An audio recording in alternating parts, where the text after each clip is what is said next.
नमस्कार विद्यार्थी मित्रांनो, आज आपण स्वाध्याय इयत्ता 8वी विषय मराठी प्रभात या कवितेचे प्रश्न उत्तर सुरू करूया। खालील प्रश्नांची एका वाक्यात उत्तरे लिहा। पहिला प्रश्न आहे हा, त्यामधील अ आहे, कवीने वर्णिलेली प्रतिभेची प्रभा कुठे होणार आहेत? उत्तर आहे, कवीने वर्णिलेली प्रतिभेची प्रभात कलागुणांच्या क्षितिजावर होणार आहे। हा प्रश्न, कवीच्या मते व्यक्तिमत्वाच्या प्रयोगशाळेत कोणते गुण रुजतील? उत्तर आहे, कवीच्या मते व्यक्तिमत्वाच्या प्रयोगशाळेत शरीराचे सामर्थ्य व मनाची विशालता हे गुण रुजतील। प्रश्न ई, प्रगतीची नवपरिभाषा कोणती? उत्तर आहे, नवीन स्वप्ने, नवीन आशा ही प्रगतीची नवपरिभाषा आहे। प्रश्न दुसरा, गोलातील शब्दांचा आधार घेऊन चौकटी पूर्ण करा। सुंदर जग कोणाचे? फुलपाखरांचे। पसरणारा सुवास कशाचा? आपुलकीचा। अमूल्य शिकवण कोणाची? अस्तित्वाची। पायाभरणी कशाची? गुरुजनांची। प्रश्न तिसरा, कवितेच्या आधारे योग्य पर्याय निवडा। अ आहे, कलागुणांच्या क्षितिजावर प्रतिभेची पहाट उगवली कारण, तर दिलेल्या पर्यायापैकी कोणता योग्य पर्याय आहे? तर पर्याय क्रमांक 3 म्हणजे ज्ञानाचे तेज नव्या युगाच्या नभात पसरले।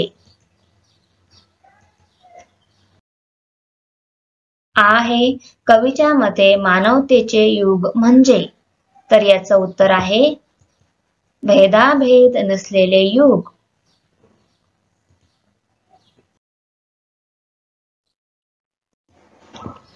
प्रश्न चौथा, योग्य जोड्या जुळवा। अ गट ब गट यांच्या योग्य जोड्या जुळवायच्या आहेत, तर उत्तर आहे, नव्या युगाच्या नभात, नव्या विचारांच्या क्षेत्रात, प्रतिभेची प्रभात, नवनिर्मितीची पहाट, पायाभरणी अस्तित्वाची, स्वतःचे अस्तित्व मजबूत करणे, व्यक्तिमत्वाची प्रयोगशाळा, व्यक्तिमत्वाची जडणघडण। प्रश्न पाचवा, तुमच्या शब्दात उत्तरे लिहा। अ आहे, तन सदृढ आणि मन विशाल या शब्दसमूहांचा तुम्हाला कळलेला अर्थ लिहा। उत्तर आहे, प्रभात या कवितेचे कवी किशोर बळी यांनी नव्या विज्ञान तंत्रज्ञानाच्या युगात आपण सर्वत्र उपलब्ध असणाऱ्या ज्ञानाचा सदुपयोग करून आपल्यातील कलागुणांचा विकास घडवावा व भेदाभेद मिटवून देशाला प्रगतीपथावर न्यावे असा संदेश दिला आहे। त्यासाठी आपले अस्तित्व मजबूत सामर्थ्यशाली करायला हवे। आपण कलागुणांनी संपन्न असू, ज्ञानवान असू तरच आपले व्यक्तिमत्व संपन्न होईल। आपल्या अस्तित्वाचा पाया भक्कम करणाऱ्या, आपल्या व्यक्तिमत्वाचा सर्वांगीण विकास करणाऱ्या या जगात आपले तन म्हणजे शरीर निरोगी राहते। आपली विचार करण्याची, काम करण्याची पद्धत सर्वांचा विचार करून सर्वांना सामावून घेणारी बनत जाते। मन विशाल व्यापक बनते, म्हणून कवीने वरील शब्दसमूह वापरले आहेत असे मला वाटते। हा प्रश्न आहे, तुम्हाला कळलेली कवीची प्रगतीची नवपरिभाषा स्पष्ट करा। उत्तर आहे, प्रभात या कवितेत कवी किशोर बळी यांनी नव्या विज्ञान तंत्रज्ञानाच्या युगात आपण सर्वत्र उपलब्ध असणाऱ्या ज्ञानाचा सदुपयोग करून आपल्यातील कलागुणांचा विकास घडवावा व भेदाभेद मिटवून देशाला प्रगतीपथावर न्यावे असा संदेश दिला आहे. माहितीचा, ज्ञानाचा वाहता झरा या नव्या विज्ञान तंत्रज्ञानाच्या युगात आपल्याला लाभला आहे. यामुळे आपल्या कलागुणांचा विकास घडण्याची संधी प्रत्येकाला प्राप्त होत आहे. विश्वाच्या पसाऱ्यातील प्रत्येक व्यक्ती नवी स्वप्ने पाहत आहे. ती स्वप्ने पूर्ण करण्याची, सातत्य उतरवण्याची, साकार करण्याची इच्छा, आशा मनात बाळगत आहे.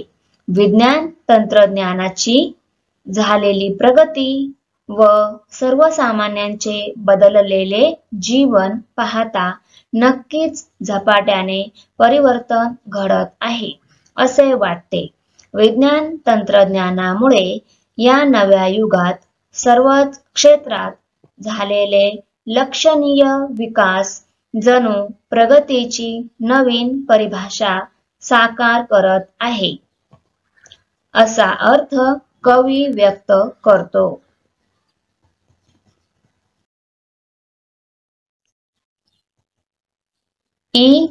मिटवून सारे भेद चलारे मानवतेच्या युगात या ओळीचा तुम्हाला कळलेला सरळ अर्थ लिहा.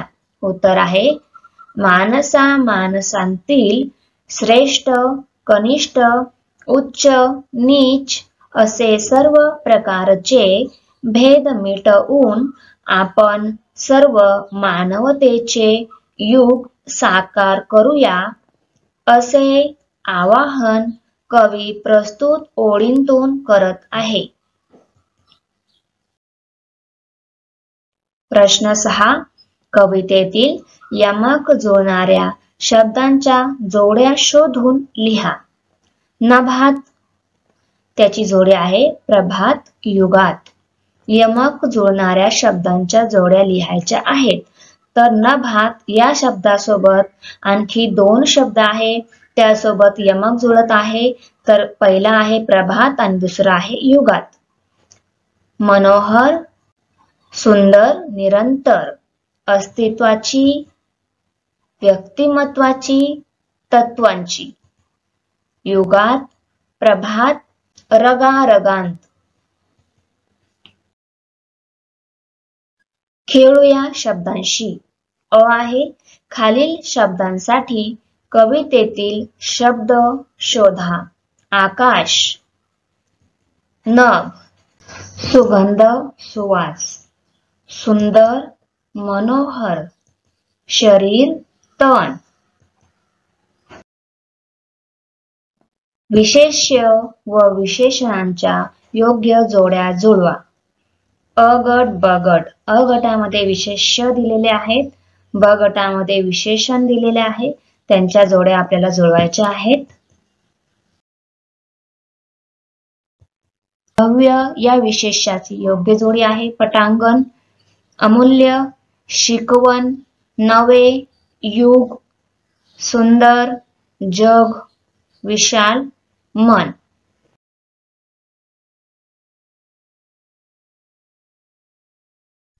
व्हिडिओ आवडली असेल तर आमच्या चॅनलला सबस्क्राईब करा, बेल आयकॉन प्रेस करा, लाईक करा, कमेंट करा, शेअर करा. तर भेटूया पुढच्या व्हिडिओमध्ये. बाय.